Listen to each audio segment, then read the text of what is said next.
পিতৃ মাতৃক সেৱা শুশ্ৰূষা কৰিব লাগে পিতৃ মাতৃ জীয়াই থকাৰ অৱস্থাত। কেতিয়া?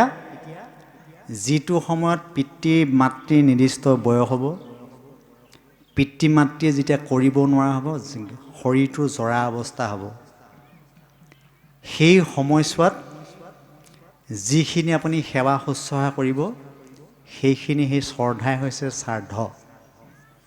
আৰু মৃত্যুৰ পিছত আপুনি যিমান বছৰিকে পাতিলেও সেই পিতৃয়ে কেতিয়াও খাবলৈ নাহে। মই আজি অলপ দিনৰ আগত বিশ্বনাথ চাৰিআলিত এজন লগ পাইছোঁ যে দেউতাকক তেওঁ 3 মহল ঘৰ, চব টাইলছ লগোৱা, আৰু পিতৃক থৈছে ঘৰৰ পৰা অলপমান বাহিৰত 300টা টিংপাত দি পেলাই তাত থৈ দিছে। আৰু জীৱন্ত অৱস্থাত পিতৃক নেদেখুৱালে। মই পিছত বেলেগক কোৱাহে শুনিছোঁ। আৰু পিতৃ বিয়োগৰ পিছত মোক কৈছে বোলে পিতৃ বৈকুণ্ঠী হ'ল নহয়। মই বোলো কেনেকৈ বৈকুণ্ঠী হ'ল? যিজন পুত্ৰই আপুনি জীৱন্ত অৱস্থাত, মই আনক কোৱাহে শুনিছোঁ, যে যিজন পুত্ৰই পিতৃক জীৱন্ত অৱস্থাত যিটো আপুনি ঘৰ বনালে ঘৰটোত ৰাখিব নোৱাৰিলে, কিজানি ঘৰটো অশুচি হয় বুলি ক'ত ৰাখিছে? বাহিৰত ৰাখিছে। যিকণ সময়ত সেৱা শুশ্ৰূষা কৰিব লাগিছিল সেইটো সময়ত নকৰিলে, আৰু সেইজন পুত্ৰই যিমান বছৰিকে পাতিলেও তাৰ পৰা কোনো ফল নাপায়। গতিকে আমি পিতৃ মাতৃ সেৱা শুশ্ৰূষাৰ শ্ৰাদ্ধ জীৱন্ত অৱস্থাত পাতিব লাগে। এইটো হৈছে পিতৃ শ্ৰাদ্ধ। আৰু 5 নম্বৰ যজ্ঞটো হৈছে নিযজ্ঞ।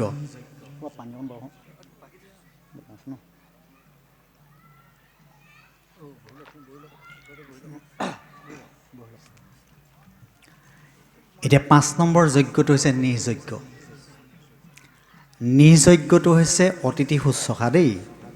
এইটো আইসকলে ভালকৈ মন দি শুনিব, কাৰণ আমি যিখিনি আলোচনা কৰি আছোঁ সেইখিনি ব্যৱহাৰিক জীৱনত পালন কৰিবৰ কাৰণে। এতিয়া নিযজ্ঞটো হৈছে অতিথি শুশ্ৰূষা। আপোনাৰ ঘৰলৈ যেনেকুৱা শত্ৰুজন আহিলেও মিত্ৰতা আচৰণ কৰিব লাগিব।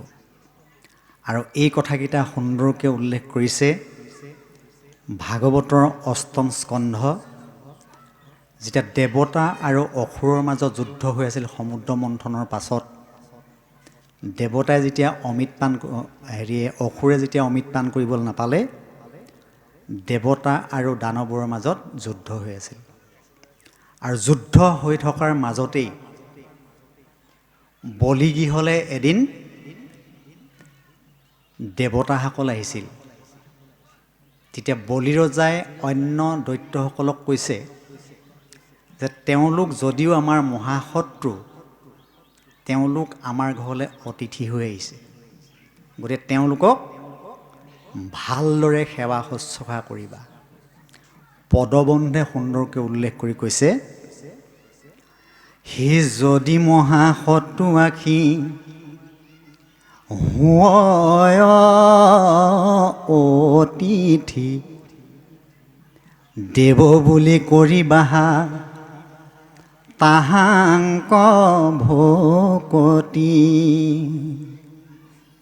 হে পূৰ্বাপৰ দুখ গুণ নকৰি বিচাৰ, সেহিষে শাস্ত্ৰৰ নয় ধৰ্ম ব্যৱহাৰ।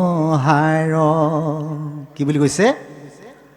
যদি মহাশত্ৰুআশী হৈ অতিথি, আপোনাৰ ঘৰলৈ এজনৰ লগত বহুত দিনতে আপুনি কাজিয়া কচাল লাগি তেওঁলোকত মাত বোল নাই আৰু তেওঁলোকক আপুনি নেচায়ো, সেই ব্যক্তিজনে কিবা কাৰণত আপোনাৰ ঘৰত আহিব লগা হ'ল, অহাৰ লগে লগে আপুনি যদি ভালকৈ মাতে বোলে ব্যৱহাৰ কৰি মজিয়াত যদি বৰপিয়া পাৰি আপুনি চাহ তামোল ভালকৈ আপ্যায়ন কৰাই দিব পাৰে, সেই শত্ৰুতা ভাৱটোৰ কেতিয়াও নাথাকে।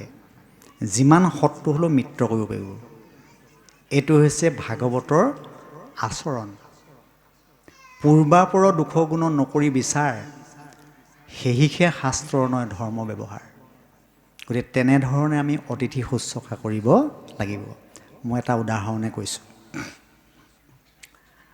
যে দশম স্কন্ধ ভাগৱত কৃষ্ণ আৰু বলোৰামে যিদিনা কংস ৰংগশালালৈ অকুৰে লৈ আহি আছিল, আহি থাকোঁতে প্ৰথমতে কুজিক লগ পালে। কুজিক লগ পাই সুধিলে যে তুমি এইটো অৱস্থাৰে কুজা কোজকে ক'লৈ গৈ আছা? তেতিয়া কৈছে এইখন কংস মহাৰাজৰ ৰাজ্য, আৰু কংস মহাৰাজক নিতৌ এটা মই চন্দনৰ ফুট দিওঁ, ফুটটো দিয়াৰ বিনিময়ত মোক এটা সামান্য মূল্য দিয়ে, আৰু সেইটো মূল্যৰ সৈতে মই চলি আছোঁ। তেতিয়া আমাক এটা ফুট দিবানে বুলি কোৱাত কুজিয়ে কৃষ্ণৰ কপালত এটা চন্দনৰ ফুট দিলে, আৰু ফুটটো দিয়াৰ লগে লগে কুজি কোচটোত এটা ভুকু মাৰি দিলে। তেতিয়া কুজি এগৰাকী 16 বছৰীয়া যুৱতী হৈ গ'ল। তেতিয়া বলোৰামে ভাবিছে মোৰ ভাই অলপ নহয়, চুই দিয়াৰ লগে লগে যুৱতী হৈ যায়। তাৰ পাছত আগবাঢ়ি গৈ আছে, গৈ গৈ কৃষ্ণই লাহেকৈ ফটা বস্ত্ৰ পিন্ধি পেলাই এঘৰ গৃহস্থৰ ঘৰলৈকে সোমাই গ'ল। গৃহস্থই নাজানে ভগৱন্ত গৈছে বুলি। আৰু বলোৰামক ক'লে মই যিটো অভিনয় কৰিম তুমি কৰিব নোৱাৰা, তুমি আঁতৰৰ পৰা চাই থাকিবা। কৃষ্ণই লাহেকৈ ফটা বস্ত্ৰ পিন্ধি এঘৰ গৃহস্থী ঘৰলৈকে সোমাই গৈছে, আৰু গৃহস্থী ঘৰত সোমাই গৈ বাহিৰৰ পৰা মাত লগাইছে ভূ ভৱতী ভিশ্বাম দেহি। আৰু গৃহস্থই এমুঠি হাতত চাউল লৈ খোজনীয়াক দিবৰ কাৰণে আহিছে। তেতিয়া কৃষ্ণই মাত লগাইছে, গৃহস্থই চিনি পোৱা নাই যে তুমি মোলৈ কি লৈ আহিছা? কৈছে আনক দিয়াৰ দৰে তোমালৈ এমুঠি মই চাউল লৈ আহিছোঁ। তেতিয়া কৈছে মই তোমাৰ ঘৰত চাউলৰ অভাৱত অহা নাই। কিয় আহিছা? যে তুমি মোৰ অৱয়ৱটোলৈ চাই দিয়াচোন, মোৰ শৰীৰত গোটেই ফটা বস্ত্ৰ, যদি তুমি মোক অকণমান বস্ত্ৰ দান কৰিব পাৰা বহুত পুণ্য অৰ্জন কৰিব পাৰিবা। তেতিয়া গৃহস্থই এতিয়া বস্ত্ৰ দিব নোৱাৰে, আৰু ভগৱন্তই তাৰ পৰা বস্ত্ৰ নাপালে নাযায়। দুইজনে বহুত সময় বাক বিতণ্ডা লাগি আছে, আৰু বহু সময়ৰ পাছত কৃষ্ণই গৃহস্থক সুধিলে যে তোমাৰ পৰিয়ালৰ সদস্য সংখ্যা কিমান? বোলে 5 জন। কি কৰি চলা তুমি? তেতিয়া কৈছে মই প্ৰকৃতাৰ্থত এজন ধোবা। ধোবা কাম কৰি মই যিকেইটা মূল্য পাওঁ, মোৰ পৰিয়ালটো মই সুন্দৰকৈ চলি আছোঁ। তুমি ইমান দিনে ধোবা কাম কৰিলা, এই লুকুৱাই থোৱা বস্তু এটুকুৰৰ পৰা মোক দিব নোৱাৰিবানে? ধোবাৰ বৰ আক্ষেপ। কৈছে মই তেনেকুৱা কাম কৰি পোৱাই নাই, তোমাক বস্ত্ৰ দিম ক'ৰ পৰা? তেতিয়া কৃষ্ণই ধোবাক এটা চৰ মাৰিলে, আৰু চৰটো মৰাৰ লগে লগে ধোবাৰ মূৰটো ছিগি মাটিত পৰিল, আৰু ধোবা চতুৰ্ভুজ মূৰ্তি ইয়াৰ পৰা মুক্ত হৈ গুচি গ'ল। এই ধোবা আগৰ জন্মত আছিলে ৰামচন্দ্ৰ অৱতাৰত। ৰামচন্দ্ৰই যেতিয়া ৰাৱণক বধ কৰি সীতাক উদ্ধাৰ কৰি লৈ আহিছিল, লৈ অহাৰ 3 দিনৰ দিনা ৰামচন্দ্ৰ যেতিয়া ৰজা হ'ল, ঘোঁৰা পিঠিত উঠি পেলাই গধূলি গধূলি মানে প্ৰজাসকলনো মোৰ বিষয়ে কি আলোচনা কৰিছে, এইবিলাক মানে চোৰাংচোৱা হৈ পেলাই ৰামে শুনি আছিল।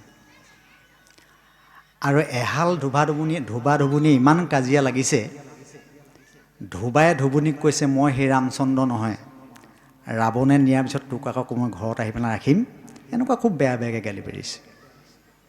তেতিয়া ৰামচন্দ্ৰৰ সেই কথাষাৰ কাণত পৰাৰ লগে লগে পিছদিনা ৰামচন্দ্ৰই সীতাক লক্ষ্মণৰ হতুৱাই দণ্ডুকা বনত বনবাস দিয়াই দিলে। সেই ধোবাৰ ধাৰটো থাকি গ'ল। পিছৰ জন্মত কংসৰ কাপোৰ ধোৱা ধোবা হিচাপে জন্মগ্ৰহণ কৰিলে, আৰু সেইটো জন্মত কৃষ্ণই ধোবাক মুক্ত কৰি দিছে। গতিকে অতিথি আপোনাৰ গৃহত কোনটো ৰূপত আহিছে আপুনি ধৰিব নোৱাৰিব। কোনোবা হয়তো খোজনীয়া হৈ আহিব, কোনোবাই বাইচাইকেল লৈ আহিব, কোনোবাই মটৰচাইকেল লৈ আহিব, কোনোবাই হয়তো দামী গাড়ী লৈ আহিব পাৰে, যদি পাৰে দান, নহ'লে কিন্তু বাক্যৰেও সমিধান কৰিব পাৰি। আৰু পদবন্ধে কথাকেইটা সুন্দৰকৈ উল্লেখ কৰিছে। হে বস্তক খুজিলা, ধোবা গালি দিলা, প্ৰভু তাক কি পা কৈলা, চৰে কমাৰি বস্ত্ৰ লৈলা কাহি, মৰিছ তোৰ ভোজ ভৈলা। এতিয়া পঞ্চযজ্ঞ আৰু পঞ্চসোণা পাতক, এই কথাখিনি আমি প্ৰত্যেকখন গৃহস্থীৰ ঘৰতে আমি ব্যৱহাৰ কৰিব লাগিব। আৰু পঞ্চসোণা পাতক আৰু পঞ্চযজ্ঞ আমি বেলেগে পতাৰ প্ৰয়োজন নাই। যিখন গৃহত পুৱা গধূলি ঈশ্বৰ সেৱা ভকত সেৱা হৈ থাকে, সেইখন গৃহৰ ভক্তিয়ালয় বুলি কৈছে। আৰু যিখন গৃহত পুৱা গধূলি যিমানেই ধনী নহওক, যদি পুৱা গধূলি ঈশ্বৰ সেৱা ভকত সেৱাৰ ব্যৱস্থা নাই, সেইখন গৃহ সৰ্পৰালয় বুলি কৈছে। এতিয়া কলিযুগত আমি দুখময় গৃহখন সুখেৰে পাৰ কৰিবলৈ হ'লে প্ৰত্যেকৰ গৃহতে অকণমান গুৰু আসন আৰু পুৱা গধূলি ঈশ্বৰ সেৱা কৰাটো আমাৰ নিতান্তই প্ৰয়োজন। এইটোৱে হৈছে ভাগৱত ধৰ্ম। ভাগৱত ধৰ্ম বুলিও বেলেগে নাই। আৰু এই কথাকেইটা সুন্দৰকৈ উল্লেখ কৰিছে যে কৃষ্ণই যেতিয়া অসুৰসকলক নিধন কৰিছিল, এই শ্ৰৱণ কি তনজৈত নকৰে কৃষ্ণৰে, প্ৰত্যেকে ৰাক্ষসী গণে বিঘিনি আচৰে। যিখন গৃহত পুৱা গধূলি চাকি বন্তি নজ্বলাই গুৰু সেৱা নকৰে, সেইখন গৃহৰ মানুহবিলাকৰ হৃদয়ত অসুৰবিলাকে বাঁহ লয়। কোনবিলাক অসুৰ? অৰিষ্টাসুৰ, পলম্বাসুৰ, বম্বাসুৰ, অঘাসুৰ, বকাসুৰ। অসুৰবিলাকৰ নাম শুনিছে নহয়? এইবিলাকে হৃদয়ত বাঁহ লয়। সেইখন গৃহত কি হয়? বাপেকৰ কথা পিতেকে নুশুনে, মাকৰ কথা জীয়েকে নুশুনে, শাহুৱেকৰ কথা বোৱাৰীয়েকে নুশুনে, অশান্তি অশান্তি। সেই অসুৰবিলাকে বাঁহ লয়। গতিকে সেই অসুৰবিলাক আমি নিধন কৰিবলৈ হ'লে যিখন গৃহত পুৱা গধূলি ঈশ্বৰৰ সেৱা ভকত সেৱা হৈ থাকে, সেই অসুৰবিলাকে সেই হৃদয়বিলাকত বাঁহ ল'ব নোৱাৰে। এই কথাকেইটা যদি আমি ব্যৱহাৰিক জীৱনত পালন কৰোঁ, গুৰু সেৱা ভকত সেৱা যদি কৰি থাকিব পাৰোঁ, ভাগৱত ধৰ্ম আমাৰ আধা আধি পালন কৰা হৈ যাব। এই কথাখিনি সুন্দৰকৈ উল্লেখ কৰিছে। নে আইসকলে কিবা সুধিব নেকি? কিবা জানিব লগা আছে যদি সোধক।